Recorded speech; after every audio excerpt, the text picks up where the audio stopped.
वैसे तो रामपुर यूपी की राजनीति के लिए जाना माना नाम है और इसकी अपनी वजहें भी हैं, लेकिन इतिहास के पन्नों में भी रामपुर का जिक्र बेहद खास वजहों से होता है। कहा जाता है कि पहले 4 गांवों को मिलाकर इस जगह को बनाया गया, जिसे कठेर कहा गया, लेकिन जो इसका असली नाम है वो यहाँ के राजा राम सिंह के नाम पर पड़ा। हालांकि पहले यहाँ के नवाब ने इसका नाम कुछ और रखने की सोची, आखिर में रामपुर ही स्थायी नाम हुआ। मध्यकालीन भारत में दिल्ली सल्तनत के तहत आने वाले रामपुर को बदायूं और संभल जिले के बीच बांट दिया गया। रोहिलखंड के शुरुआत में होने की वजह से कठेर नाम से जाना भी गया और कठेरिया राजपूतों ने यहाँ शासन किया। कठेरिया राजपूतों ने दिल्ली सल्तनत और बाद में मुगलों के साथ मिलकर यहाँ लगभग 400 सालों तक शासन किया। मुगल शासनकाल के शुरुआती दौर में रोहिलखंड की राजधानी को बदायूं से बदलकर बरेली कर दिया गया, जिससे रामपुर का महत्व और बढ़ गया। नवाब फैजुल्लाह खान ने रामपुर किले की नींव रखी और सन 1775 में रामपुर शहर को बनाया गया। रामपुर अपने रामपुरी चाकू के लिए बहुत प्रसिद्ध है। इसका उपयोग 1960 और 90 के दशक में बॉलीवुड फिल्मों में मुख्य रूप से किया गया। अब तो शाना बन, माल निकाल और यहाँ से पथरी गली से निकल चल। रामपुर के शासकों का असर यहाँ की स्थापत्य कला पर दिखता है। इमारतों और धरोहरों पर मुगल स्थापत्य कला की छाप साफ तौर पर देखी जा सकती है। रामपुर अपने हुक्मरानों के लिए जैसे अतीत में जाना जाता रहा, वैसे ही आज यहाँ के नेताओं की वजह से जाना जाता है। वैसे तो अभी यहाँ के सांसद बीजेपी के डॉक्टर नेपाल सिंह हैं, लेकिन रामपुर की विधानसभा सीट से विधायक आजम खान यहाँ के कद्दावर नेता हैं, जो सूबे की सरकार में बड़ा रसूख रखते हैं। आए दिन उनके बयान विवादों को पैदा करते हैं और सुर्खियों में बने रहते हैं। इसके साथ ही बीजेपी के राष्ट्रीय उपाध्यक्ष और जाने माने नेता मुख्तार अब्बास नकवी का भी ताल्लुक रामपुर से है। वो 1998 में यहाँ से सांसद रहे हैं। अगर बात करें वर्तमान राजनीति की, तो रामपुर में विधानसभा की 5 सीटें हैं। बिलासपुर, चमरोआ, मिलक, रामपुर और स्वार, जिनमें से कांग्रेस और सपा के पास 2-2 सीटें हैं, वहीं 1 सीट बीएसपी के पास है। लेकिन राजनीति से अलग, एक तरफ यहाँ आजम खान और उनकी पार्टी का दावा है कि रामपुर के विकास के लिए बहुत कुछ किया गया, तो दूसरी ओर विरोधियों के बहुत सारे आरोप सरकार पर हैं। जनता एक बार फिर से इन दावों और वादों का हिसाब किताब करने और परखने को तैयार है। जनता के सवालों को जानने और नेताओं के जवाब लेने आज हम पहुंचे हैं रामपुर में, और आप देख रहे हैं द स्टेट स्पीक्स। नमस्कार, मैं हूं उमेश श्रीवास्तव। ईटीवी के खास कार्यक्रम द स्टेट स्पीक्स में आपका स्वागत है। हम मेहनत कश जगवालों से जब अपना हिस्सा मांगेंगे, एक खेत नहीं, एक गांव नहीं, हम सारी दुनिया मांगेंगे। यहाँ पर्वत पर्वत हीरे हैं, यहाँ सागर सागर मोती हैं, हम सारा खजाना मांगेंगे, हम सारा खजाना मांगेंगे। ईटीवी की टीम आज मौजूद है ऐतिहासिक हिस्टोरिकल रामपुर में। रामपुर में आज रामपुर के नेता और रामपुर की जनता आमने सामने है। रामपुर की जनता ज्वलंत सवाल पूछेगी और रामपुर के नेताओं को उसका बेबाकी से जवाब देना होगा। आइए सबसे पहले अपने खास मेहमानों से आपका तारुफ करा देते हैं। आप हमारे साथ भारतीय जनता पार्टी की तरफ से मौजूद रहेंगे दिलीप सक्सेना जी, बहुजन समाज पार्टी को रिप्रेजेंट करेंगे हाजी नाजिज खां जी, कांग्रेस पार्टी की तरफ से मौजूद रहेंगे मामून शाह जी, और राष्ट्रीय लोक दल की तरफ से मौजूद रहेंगे आजिम खां जी। सबसे पहले हम भारतीय जनता पार्टी के रिप्रेजेंटेटिव के पास आना चाहेंगे। उत्तर प्रदेश का राजनीतिक युद्ध शुरू हो चुका है, राजनीतिक महाभारत का दौर चल रहा है। उत्तर प्रदेश में सत्ता पाने के लिए भारतीय जनता पार्टी ने क्या सपना देखा है और जनता को अपनी कौन से नए सपने दिखा रहे हैं आप? नया सपना कोई नहीं है। जो भारतीय जनता पार्टी की विचारधारा है कि सबका साथ सबका विकास, और जब मोदी जी ने लोकसभा चुनाव लड़ा था तो 125 करोड़ जनता का भले की सोची थी, और हमारे उत्तर प्रदेश की आबादी है 18 करोड़। तो उत्तर प्रदेश में हम 18 करोड़ मतदाताओं का, जनता के सपनों को साकार करने के लिए चुनाव मैदान में उतरेंगे। गांव-गांव, सड़क-सड़क, गांव-गांव में बिजली हो, सड़क शहर में बिजली हो, सड़कें पक्की हो, अस्पताल हो, और हर तरीके की सुविधा जो है वो गाँव में होगी। चलिए ठीक है, यही है जिंदगी, कुछ ख्वाब चंद उम्मीदें, इन्हीं खिलौनों से तुम भी बहल सको तो चलो। ये रामपुर की जनता बता देगी कि भारतीय जनता पार्टी के बारे में वो क्या सोचती है। बहुजन समाज पार्टी के रिप्रेजेंटेटिव हमारे साथ मौजूद हैं। चलिए आप आए तो सही। आमतौर पर डिबेट्स में बीएसपी हिस्सा ही नहीं लेती है। बीएसपी की क्या रणनीति है इस चक्रव्यूह को भेदने के लिए? अगर आप इनविटेशन देंगे तो जरूर बीएसपी के विधायक या जो भी लोग हैं, ओहदेदारान लोग आएंगे इनविटेशन पर। और जैसे कि पिछली बार बीएसपी सरकार में हुआ है, जितने कार्य हुए हैं, मैं समझता हूँ किसी भी सरकार में इतने कार्य नहीं हुए। बहन जी हमारी मायावती जी ज्यादातर उत्तर प्रदेश को एक उत्तम प्रदेश बनाने के लिए मेहनत और करती हैं, और आगे भी हम लोग करते रहेंगे, उनके साथ में लगे रहेंगे। और इसी के बाद ठीक है, ठीक है। बहुजन समाज पार्टी के रिप्रेजेंटेटिव ने अपना पक्ष रखा है। कांग्रेस पार्टी की तरफ चलते हैं। राहुल गांधी किसान यात्रा लेकर निकले, गली गली पगडंडी घूमे। शीला दीक्षित आपके लिए सीएम कैंडिडेट हैं। इसके अलावा प्रियंका गांधी स्टार प्रचारक बनने जा रही हैं। कुल मिलाकर के पूरा आपका जो है क्वाड्रिलेटरल एंगल बन रहा है। राज बब्बर जी मुंबई से यहाँ पर आ गए। अब कांग्रेस का ये 27 वर्ष का सूखा कैसे दूर होगा? ये तो आपने ट्रायंगल और क्वाड्रिलेटरल बना लिया, कैसे, क्या करेंगे आप? क्या रणनीति है आपकी? कांग्रेस पार्टी ने एक नारा दिया था 27 साल यूपी बेहाल। उस नारे को लेकर कांग्रेस पार्टी पूरे मैदान में है। उत्तर प्रदेश के हर विधानसभा में माननीय राहुल गांधी जी की यात्रा रही, और उसके बाद यात्रा होने के बाद किसान यात्रा हमने शुरू करी, राहुल गांधी जी ने शुरू करके गांव-गांव और पांव-पांव लेके गए, हम उसे घर-घर लेके गए। उसके बाद हमने किसान कर्जा माफी के फार्म भरवाए, जिसमें आज पूरे प्रदेश में ये हाल है कि किसान कर्जा माफी का किसान उमड़ा पड़ा हुआ है और चाहता है कि किसान का कर्जा माफ हो। क्योंकि कांग्रेस पार्टी ने, जब कांग्रेस पार्टी केंद्र में सरकार थी तो कांग्रेस पार्टी 70,000 करोड़ का कर्जा इस देश के लोग किसानों का माफ किया था, और उसमें हजारों बेटियां ऐसी थी जिनकी शादियां नहीं हो पा रही थी, हजारों घर ऐसे थे जो आत्महत्या कर रहे थे। उस आत्महत्याओं को कांग्रेस पार्टी ने रोकने का काम किया, उन शादियों को कराने का काम किया। अब हम राष्ट्रीय लोकदल के प्रतिनिधि के पास आते हैं। आप भारतीय जनता पार्टी के दरवाजे पर गए गठबंधन के लिए, आप समाजवादी पार्टी के दरवाजे पर गए गठबंधन के लिए, लेकिन कहीं दाल गली नहीं। आरएलडी अब एक गठबंधन कुछ तैयार हुआ है, एक महागठबंधन जब तैयार हो रहा था सो कॉल्ड, जिसमें शिवपाल जी भी आए थे, तमाम बड़े नेता समाजवादी पार्टी के भी आए थे, जेडीयू के भी आए थे, लेकिन दाल ये गल क्यों नहीं पा रही आरएलडी की उत्तर प्रदेश में? असल में ये बड़ी गलतफहमी है, खास तौर से मीडिया को और जो ये राजनीतिक दल जिनके आपने नाम लिए। गठबंधन के लिए चौधरी साहब ने कभी कोई प्रयास नहीं किया, बल्कि चौधरी साहब से ही इन लोगों ने संपर्क किए। अच्छा। अपनी अपनी शर्तें लेकर आए। मुलायम सिंह जी भी पहुंचे, शिवपाल जी भी पहुंचे, भारतीय जनता पार्टी के लोग भी पहुंचे। हमारे नेता ने किसी से ये कहकर संपर्क नहीं किया कि हम आपसे गठबंधन करना चाहते हैं। लोकसभा चुनाव के दौरान जीरो क्यों मिला था फिर?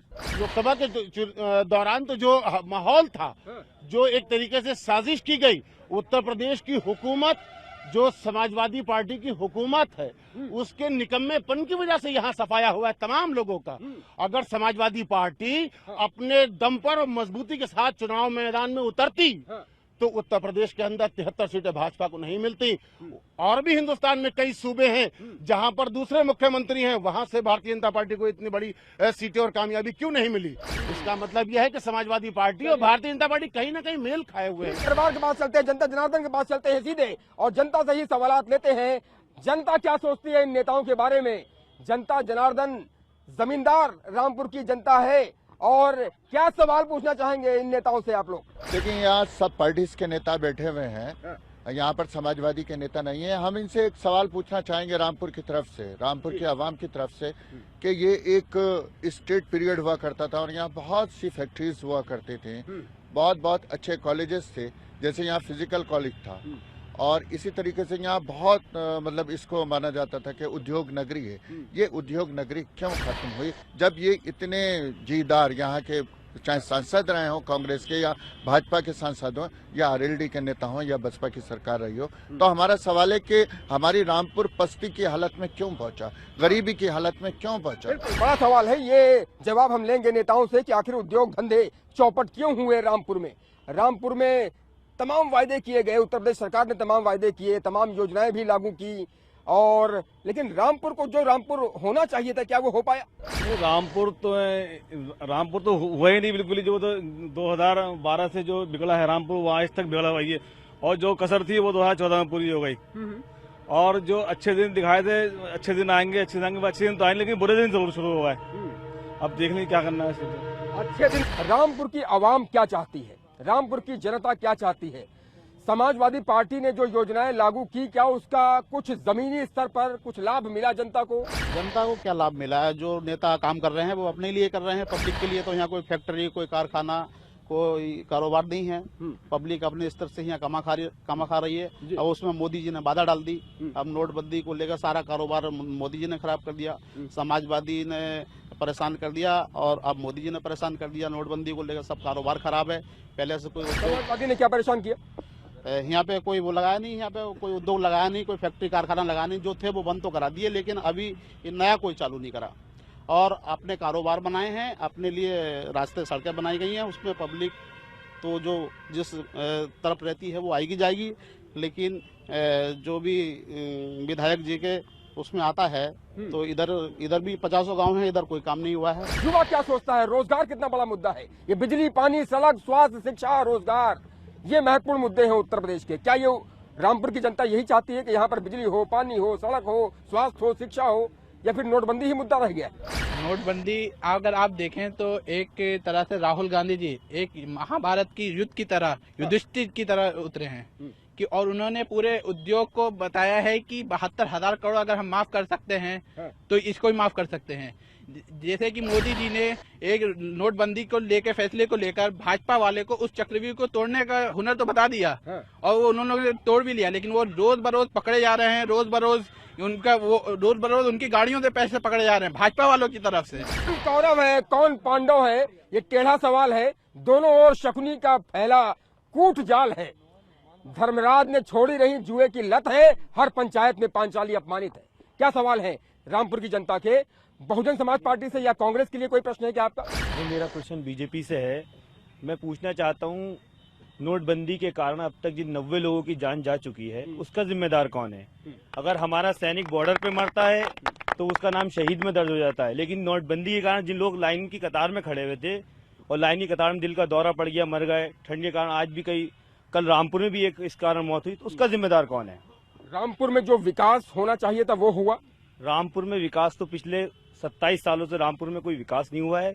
जो फैक्ट्रियां रामपुर में जब आज़ादी के बाद थी वो आज उनमें से एक फैक्ट्री नहीं है। रामपुर उत्तर प्रदेश में कानपुर के बाद रामपुर का नंबर आता था कि रामपुर में 32 फैक्ट्रियां हैं, लेकिन आज रामपुर में कोई फैक्ट्री नहीं है।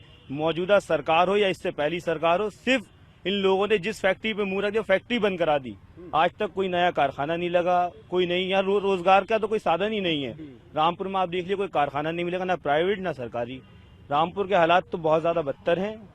बस एक है जो चल रहा है, बस बाकी सरकार की तरफ से कोई योजना यहाँ नहीं है। ये सवाल हम नेताओं से पूछ लेते हैं, जो जनता के सवाल हैं, और सबसे पहले हम भारतीय जनता पार्टी के प्रतिनिधि के पास आते हैं। और ये सवाल आपने सुने, नोटबंदी को लेकर के जनता किस तरह से आक्रोशित है, नाराज है, बेहद दुखी है। उत्तर प्रदेश में ही कितनी मौतें हो गई हैं, लाइन में लगे लगे लोगों को हार्ट अटैक पड़ गया। लेकिन नोटबंदी कहीं वोटबंदी तो साबित नहीं हो जाएगी भारतीय जनता पार्टी के लिए। मैं इनसे ये सवाल पूछना चाहता हूँ कि इनके 60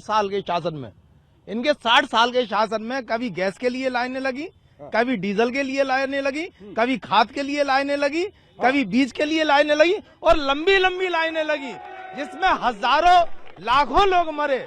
उसके लिए कौन जिम्मेदार है? मैं अपने दोस्त से ये पूछना चाहता हूँ कि लंबी लंबी लाइनें लगती थी, उसका क्या है?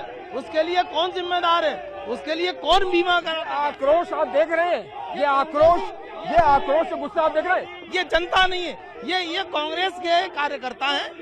बोलिए क्या कहना चाहते हैं? नोटबंदी, आज हिंदुस्तान में जो नोटबंदी हुई है, इससे बड़ा घोटाला आज तक ना हुआ है ना होगा। ये क्या है? सबसे पहले जब हम जाते थे बैंक में अकाउंट खोलने तो अकाउंट बैंक नहीं खोलता था। आज बैंक चल के आया हमारे पास के अकाउंट खुलवा लीजिए। आमना सामना है, सवाल आपने सुना, जवाब क्या है? नोटबंदी की सबसे ज्यादा तकलीफ उन राजनीतिक नेताओं, उन राजनीतिक दलों को है जिन्होंने सबसे ज्यादा घोटाले किए हैं। 60 साल के शासनकाल में आप ये देख लीजिए, आप खुद मीडिया से हैं, हजारों करोड़ रुपए के घोटाले हैं, और वो जो काला धन छुपा है उसको कहाँ ये इन्वेस्ट करें, कहाँ छुपाएं, क्या करें, वो पेट का दर्द है। बहुजन समाज पार्टी के पास आते हैं। आप ये बताइए, क्या ये उत्तर प्रदेश में लड़ाई अब समाजवादी पार्टी और भाजपा के बीच 1-to-1 होती जा रही है?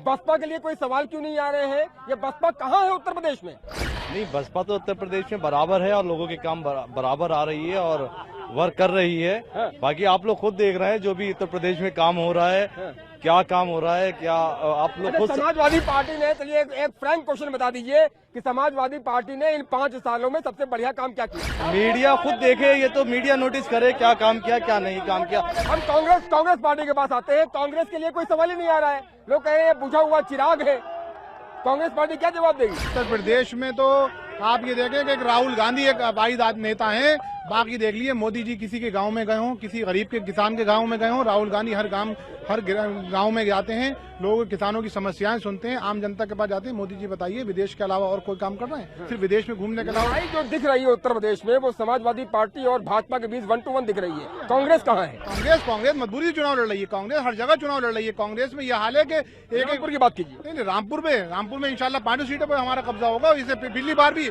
हमारी दूसरे नंबर पे रही, हमारी पार्टी को 35,000 वोट आए, दूसरे नंबर पे भी रही और फर्स्ट पे भी रही। दो विधायक हमारे कांग्रेस के। 5 विधानसभा सीटें हैं, 2 पर समाजवादी पार्टी का कब्जा है, 2 पर इंडियन नेशनल कांग्रेस है, 1 पर बहुजन समाज पार्टी है।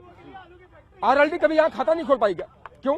आपने अभी पहला सवाल किया एक मेरे साथी से कि उत्तर प्रदेश में समाजवादी पार्टी ने अब तक कौन सा अच्छा काम किया, तो मैं कहना चाहता हूं कि वो तो जवाब नहीं दे पाए। मैं दे रहा हूं जवाब आपको कि पहला काम समाजवादी पार्टी ने अच्छा किया मुजफ्फरनगर का दंगा कराकर।